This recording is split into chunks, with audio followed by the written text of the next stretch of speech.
Okay, boys and girls, so you watched my video on Delaunay and you learned a little bit about her style of art, of orphism, which is the concept that you take color and shapes and you make it feel like it's moving. So here's an example of one that I finished. This was done in marker. I'm going to show you some more examples. I'm going to model for you now how to do this. So I have some different objects here that I found in my home that are just circles, and I'm just going to show you how to do that. I'm going to start off with a big one. This is actually holds like cupcakes or like pies. It's like a little cake holder.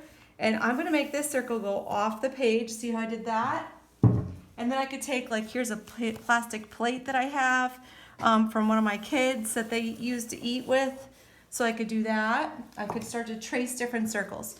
Now you also wanna think about using a ruler too. So you have circular shapes, and you also have a ruler that you can use to break down your image. So you could make it go straight across. You could make it go on an angle. I did the angle on this one, but I think this time I'm going to go straight. So I'm gonna make a perfect straight line that divides my circles so that I can have a lot of fun flipping circles and making half circles too. Because remember, we were talking about how in orphism we have I can't even talk now. Concentric circles, circles inside of circles. All right, so I'm gonna take a coaster, and I'm gonna make a half circle here. And then I'm gonna take and make a smaller circle. I'm gonna make sure this is smaller. I'm gonna make a smaller circle on the other side. Use one hand to support your object that you're tracing. You could also use jewelry to make the smaller circles. If you need a smaller circle, here's one that I'm going to put here. I'm going to make this one be on this side, the lid of this container, this glass. Woo, that one didn't come out so good with my pencil. So you want to take a pencil and you're going to trace your circles first, okay? And then once you've done that and you've kind of had fun, I might go in and make some circles inside of the circles, like on top, like this, and I might make half circles. Maybe I'll make a half circle here. This is cool because it's two circles and one's smaller and one's larger. And maybe I'll make a half circle here, just on this side of it. And I will put a whole circle here to kind of balance that out. So my audience is kind of, their eye is being led around in this circle formation. But I feel like I need some more layers of circles. So I did this one. Let's see if this one's bigger. Oh, it's the same size. Ooh, I can get a smaller circle here with this bottom. I could make a smaller circle going all the way around. Remember, if you use pencil, it's good because then you can, if you don't like what you're tracing, you can always erase it. That's not so smooth. My pencil is not very sharp, and I apologize for that. Okay, and let's see, what else could I add for a circle? I don't have too many circles here. This one is about the same size. Maybe if I use this side of it, it'll be a little bit bigger. And I think I need a half circle over here. And I'll make a double one. That's kind of fun. And I'll make this a double one too, going off. Well, maybe this one, going off the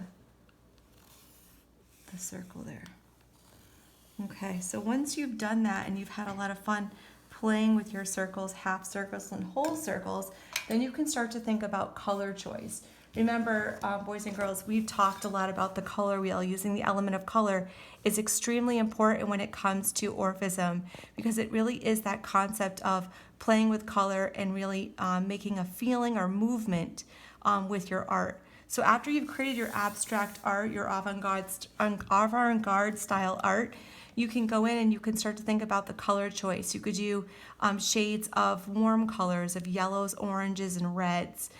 You could also do reds, purples, and blues. You could go angulous colors. Those are the colors that run alongside each other in the color wheel, okay? You could also do complementary colors going across the color wheel, like red and green for the holidays. You could do something like that if that's something you want to do. Or you could do red, green, and orange to kind of mix it up. All right, you could do primary colors of just shades of of red, yellow, and blue, those triangular colors.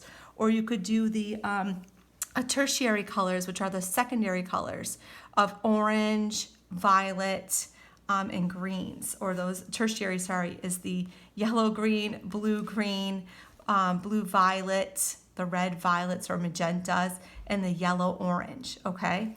So you can have a lot of fun with this. Now, I did this one in marker, but if you want to, you could do watercolor paints first. So what you would do is you would paint with watercolor paints first and do your composition, playing around with the color choice.